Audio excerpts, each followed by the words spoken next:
presque 10h30, la matinale week-end priorité au direct direction la maison d'arrêt de Rennes. Maurice Agnelet va-t-il se pourvoir en cassation? De 8 à 10 mois à peu près. Pendant ce temps, il restera incarcéré. Il n'y a effectivement pas de chance que la justice prononce sa remise en liberté provisoire pendant ce délai. C'est dire sa détermination pour qu'il continue son combat. Il proteste de son innocence, c'est son droit le plus strict. Et pour cela, il n'y a pas d'autre chemin qu'inscrire ce pourvoi en cassation.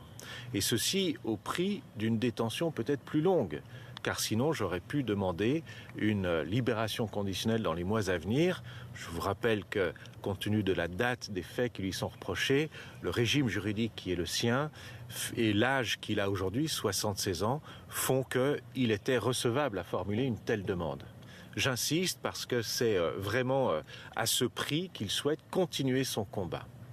Je ne sais pas si la Cour de cassation annulera ou validera le verdict prononcé par la Cour d'assises de Rennes. Nous avons évidemment une argumentation juridique à faire valoir. Soit ce pourvoi sera rejeté, et à ce moment-là, sa condamnation sera définitive. Nous ferons une demande de libération conditionnelle, mais dans un délai ultérieur. Nous pourrions saisir la Cour européenne des droits de l'homme. Il me faut pour cela examiner la motivation du verdict de la Cour d'assises de Rennes. Je n'en ai pas encore eu connaissance, je l'aurai en début de semaine prochaine. Soit la Cour de cassation annule ce verdict, et à ce moment-là, ce serait un quatrième procès.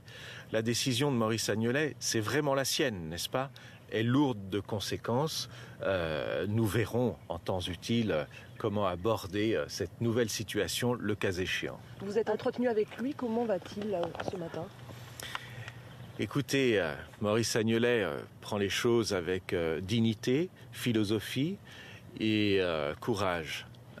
J'ai vu cet homme que je connais si bien dans cette maison d'arrêt qui est récente, elle a 4 ans, dans des conditions de propreté, avec un personnel tout à fait correct et attentionné à son égard.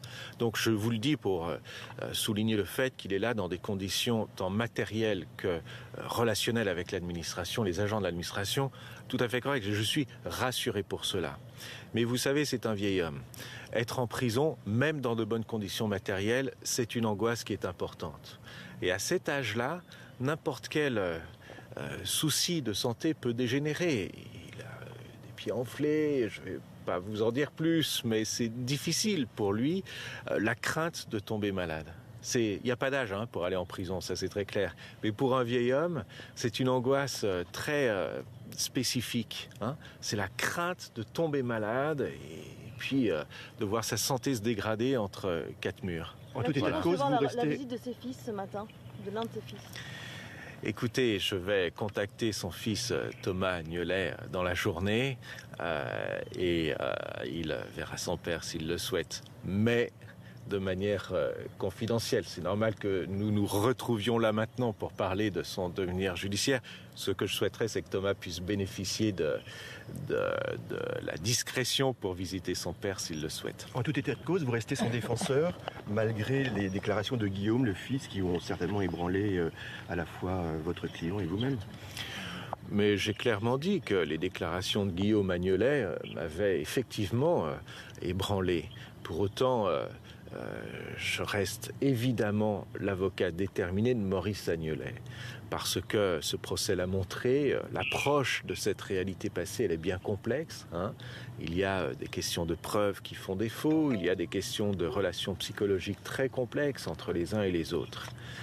Un avocat a pour mission de défendre les droits de son client, au juge de dire quelle est la vérité judiciaire. Cette vérité-là, je n'en suis pas le dépositaire et ça n'est pas à moi de la rechercher. Je dois défendre les droits de mon client dans le respect des autres parties. Et j'insiste sur ce point. Et puis, dans le respect de la décision de justice qui a été rendue, parce qu'elle est rendue par la justice. C'est ainsi. Donc, je poursuis cela.